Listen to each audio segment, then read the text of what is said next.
On en vient au troisième épisode de notre série spéciale au Rwanda. Nous avons déjà découvert le nouvel IRCAD de Kigali, seul centre de formation en chirurgie d'Afrique, un magnifique écrin qui a été conçu par un Alsacien, l'architecte Patrick Schweitzer.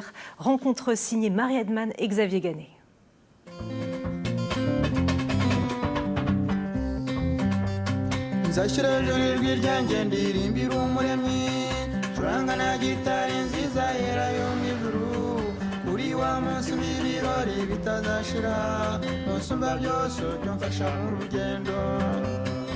Depuis la fin du génocide, il y a 29 ans, le Rwanda se reconstruit à vitesse grand V et les bâtiments poussent ici comme des champignons. C'est souvent la course à l'audace architecturale. Ce nouvel IRCAD n'est pas en reste. Il est l'œuvre d'un Alsacien, Patrick Schweitzer, architecte discret et maintes fois primé, qui a tissé avec ce pays des liens très forts. Après 4 ans de travaux, Patrick Schweitzer peut enfin admirer son œuvre. 12 000 mètres carrés répartis en 5 bâtiments reliés par des passerelles, 3 grands cubes et 2 volcans. Non, c'est bien, c'était pas simple à construire ce bâtiment-là, mais surtout que bon, l'idée c'était d'utiliser un maximum les ressources locales. Donc, les briques qu'on voit en façade sont faites au Rwanda. On a fait plusieurs exemples de façades pour arriver à cette modénature avec les briques qui sortent, etc. On utilise également des bambous. Le granit qui est dans l'entrée vient d'une carrière à côté. Un bâtiment massif et élégant à la fois. Ici, chaque détail rappelle que l'on est bien au Rwanda. Le ton est donné dès l'entrée, dans le hall d'accueil. Il y a ces peintures en fait, qui sont au plafond, qui sont des peintures traditionnelles rwandaises, qui sont faites depuis le XVIIe siècle. C'est des thèmes un peu mathématiques. Et en fait, à l'origine, c'est fait avec de la bouse de vache séchée et peinte. Ici, c'est pas de la bouse de vache. Il y a des petites salles de réunion comme ça qui sont ouvertes. Et on reprend le thème de la vannerie, qui est un thème extrêmement important au Rwanda. Il y a aussi cette couleur un peu orange qui symbolise un peu l'intérieur du volcan, le feu.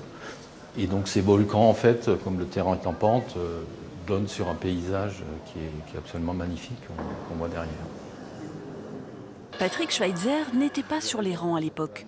C'était un cabinet d'architectes sud-africains qui devait concevoir le bâtiment, mais le projet fut jugé trop occidentalisé. Le Strasbourgeois a alors proposé une esquisse qui a d'emblée séduit le président rwandais et la direction de l'IRCAD. Pour moi, c'est un monument, c'est un bijou, c'est-à-dire qu'il a réussi à mixer à la fois les hautes technologies et l'esprit africain. Alors là, s'il n'a pas un grand prix d'architecture pour l'IRCAD Kigali, alors là, je ne comprends plus rien. Donc voilà, c'est un personnage extrêmement touchant, avec lequel on a des relations affectives excellentes. Patrick Schweitzer connaît bien Kigali.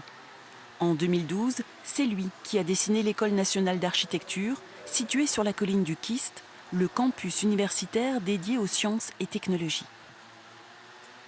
C'est le bâtiment où j'ai eu le plus de prix d'architecture. On en a eu plus d'une dizaine, donc des prix internationaux. C'est un bâtiment qui est très très simple, qui devait aussi être didactique. Donc on a laissé les bétons apparents pour montrer aux étudiants ce que c'est qu'un béton apparent, que ce n'est pas forcément parfait. Et aussi les structures sont visibles pour montrer comment c'était construit. L'architecte avait imaginé un bloc de départ éclaté. Les salles de cours au rez-de-chaussée, les salles de travaux pratiques à l'étage, chapeautés de cônes, tous différents. Et déjà, il avait opté pour la pierre de lave et la fameuse couleur orangée. On peut construire des bâtiments aujourd'hui sans climatisation, sans ascenseur, avec générer des courants d'air naturels. Et donc, je pense que ça marche plutôt pas mal. Ce que Patrick Schweitzer raconte rarement, c'est que le Rwanda a une place très chère en son cœur. J'ai une histoire personnelle qui m'a peut-être incité à répondre au concours de cette école d'architecture. On a adopté une fille qui s'appelle Vestine, qui est venue donc, après le génocide, qui avait été ramenée par une association, c'est une filiale de Médecins du Monde. Il y avait 33 enfants qui sont nés en France, qui étaient tous lourdement blessés. Depuis 29 ans, l'architecte voit l'essor du pays et nourrit pour le Rwanda bien d'autres projets. Mais pour l'heure, sa priorité est de construire un dispensaire qui permettra aux parents d'enfants atteints du cancer de venir de tout le pays se loger non loin de l'hôpital.